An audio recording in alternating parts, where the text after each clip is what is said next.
नमस्कार। आज हम लोगों के बीच में हमारी बहुत ही सीनियर लीडर और बहुत सालों से तरह तरह का दायित्व हमारे पार्टी में बड़े लेवल पे किया है बेबी रानी मौर्य जी हैं। ये आगरा से मेयर रही हैं, NCW की मेंबर रही हैं, ऑनरेबल गवर्नर रही हैं उत्तराखंड की, और अभी कैबिनेट मिनिस्टर हैं उत्तर प्रदेश में वुमेन एंड चाइल्ड डेवलपमेंट की। आज एक बहुत ही सीरियस इशू को लेके आई हैं आप लोगों के बीच में, और मैडम बताएंगी आप लोगों को कि उसका देश पे उसकी क्या प्रतिक्रिया है। ये जिस तरह की कांग्रेस जो तरह तरह की बातें उठा रही है रिजर्वेशन को लेके, उस पे बेबी मौर्य जी हमें बताएंगी। मैडम।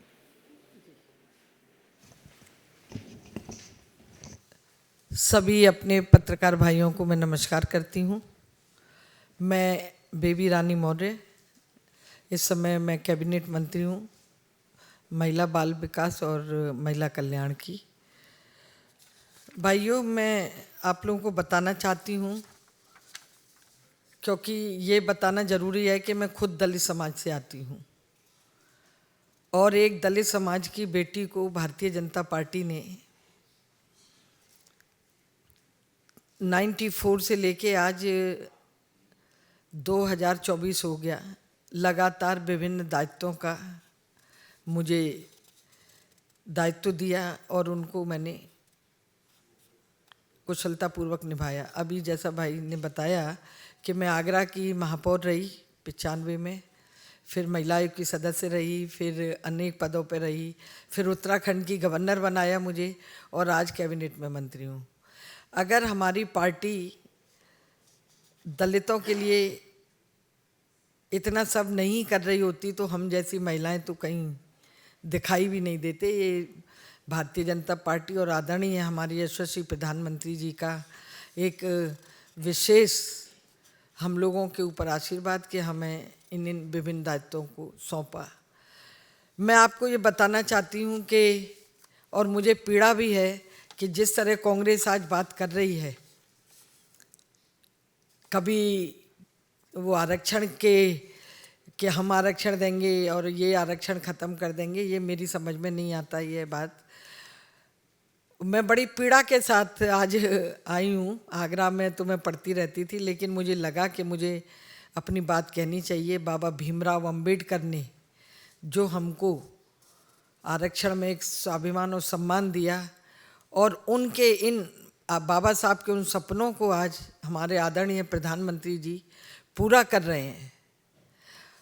गांव-गांव तक जाके उन बहनों को आरक्षण की बात तो मैं नहीं करूंगी, उन्हें जिनके घर में शौचालय नहीं थे, जिनको आवास तक नहीं थे, जो झोपड़पट्टियों में रहते थे, जो जिनके बच्चे स्कूल नहीं जा पाते थे, जो मेरे विभाग के माध्यम से उनको जो राशन दे रहे हैं हम, ये सारे काम हमारे 2014 से यशस्वी प्रधानमंत्री आदरणीय नरेंद्र भाई मोदी ने किए।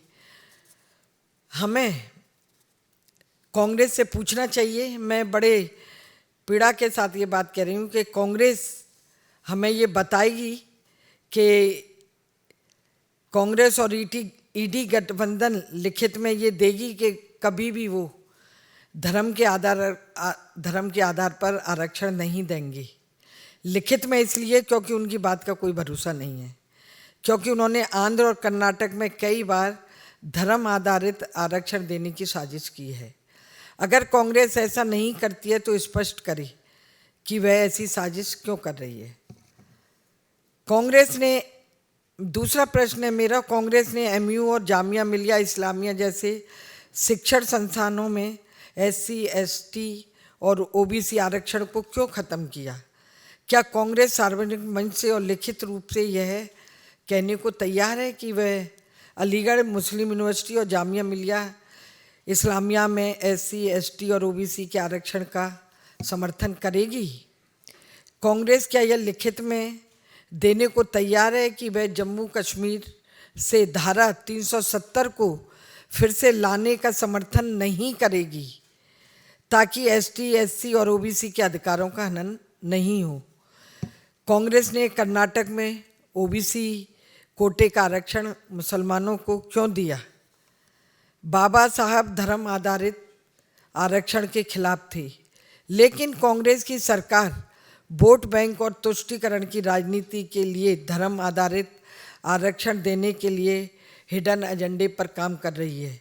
क्या कांग्रेस धर्म आधारित आरक्षण देने की प्लानिंग कर रही है? कांग्रेस को इसे स्पष्ट करना चाहिए।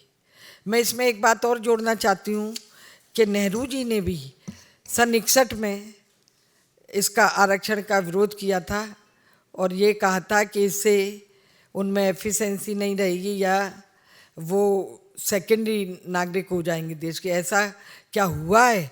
तो नेहरू जी की भी यही मंशा थी, यही आज राहुल गांधी और प्रियंका गांधी की है। मेरा छठा सवाल है कि कांग्रेस सुप्रीम कोर्ट द्वारा तय की गई आरक्षण की सीमा को ख़त्म करना चाहती है। कांग्रेस बताए कि आरक्षण किसको देना चाहती है। क्या कांग्रेस इस संबंध में लिखित देने को तैयार है कि वह इस बढ़े हुए आरक्षण का लाभ किसको देगी? 7वां सवाल है मेरा, कांग्रेस ने ओबीसी को आरक्षण के हर प्रस्ताव को ठुकराया। कांग्रेस ने ओबीसी आयोग को संवैधानिक दर्जा भी नहीं दिया। इसी तरह 8वां सवाल है मेरा, कांग्रेस ने अपने घोषणा पत्र में वेल्थ डिस्ट्रीब्यूशन के रूप में एक अघोषित बात कही है। क्या कांग्रेस एससी, एसटी, ओबीसी की संपत्ति को हड़पने का एक विशेष अल्पसंख्यक वर्ग को देने की बात करने वाली है? क्या कांग्रेस को मेरे इन बिंदुओं पर स्पष्टीकरण देने चाहिए। हम सब दलित समाज के भाई बहन आज यशस्वी प्रधानमंत्री नरेंद्र मोदी जी के इसलिए भी आभारी हैं कि जिन्हें शिक्षा नहीं मिल रही थी, जिन्हें स्वास्थ्य की पूरी वो सुविधाएं नहीं मिल रही थी, आज अनेक हॉस्पिटल बना के, आज अनेक इंस्टीट्यूशन खोल के ऐसे कार्य किए हैं जिससे कि आज दलित समाज स्वाभिमान से जी रहा है। तो मेरा आपसे यही निवेदन है कि मेरे सवालों के जवाब मैं आपके माध्यम से आज राहुल गांधी और प्रियंका गांधी और मल्लिकार्जुन खड़गे जी से पूछना चाहती हूँ कि वो क्यों आरक्षण के खिलाफ हैं या समर्थन में, वो हमें कुछ तो जवाब दें और उनका जवाब हमें लिखित में चाहिए। मैं अपनी यही बात आपसे कहने आई थी।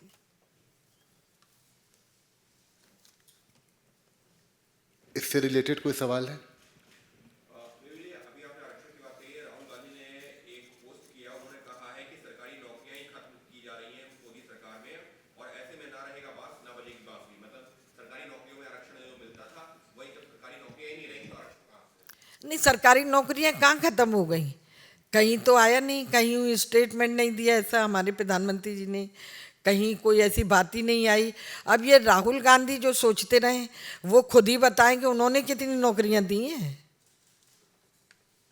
Last question. जी। यस।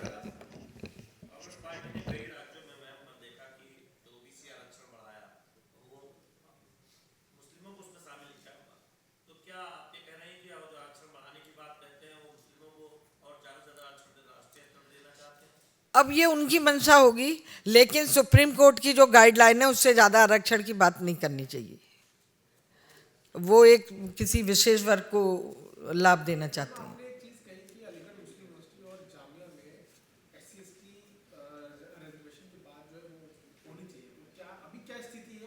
अभी आरक्षण खत्म है, वहाँ पर आरक्षण है ही नहीं। वो लिखित देंगे, हम आरक्षण करेंगे दोबारा। क्यों नहीं हो? बिल्कुल होना चाहिए। तो क्या हुआ? सेंट्रल यूनिवर्सिटी में क्या एससी के बच्चे नहीं पढ़ने आएंगे? Thank you very much. बहुत बहुत धन्यवाद, बहुत बहुत धन्यवाद। कमल का बटन दबाएं, भाजपा को जिताएं।